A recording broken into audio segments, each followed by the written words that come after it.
1874年 ，Tesla 為咗從霍亂中康復，同時亦為咗避開兵役，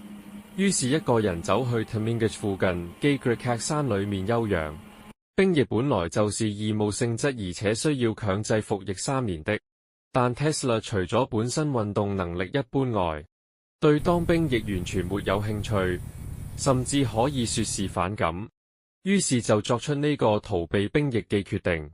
雖然學校已經發出正式入學通知，但喺呢個學期大部分時間佢都留咗喺山上面，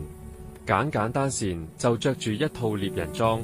帶着一捆書就輕裝養病去。而這種養病既生活，直接同大自然共處嘅方式，令到佢覺得身心都感到充滿能量，更加能冷靜思考一切。1875年 ，Tesla 攞到 Austrian Polytechnic School 嘅獎學金，充滿幹勁嘅佢喺第一年完全制霸所有講座，更得到絕對匹配獎學金資格嘅優異成績。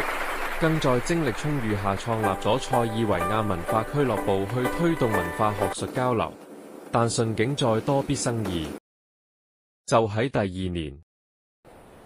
長尼同鋪素教授因為格拉姆發電機嘅問題而發生衝突。雖然當時機械需要因應不同電壓運行而採用不同的電流轉換器去轉換才能運行，但 Tesla 提出根本唔需要換器都可以的。而且解釋出係如何運作，係直流電仍然研發中嘅時候 ，Tesla 已經提出了交流電嘅方案。但教授認為方法太不切實際，多種因素下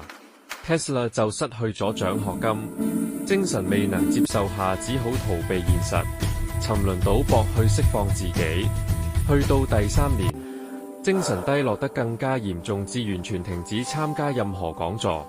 更放棄晒學校上建立嘅一切，最終只好離開大學。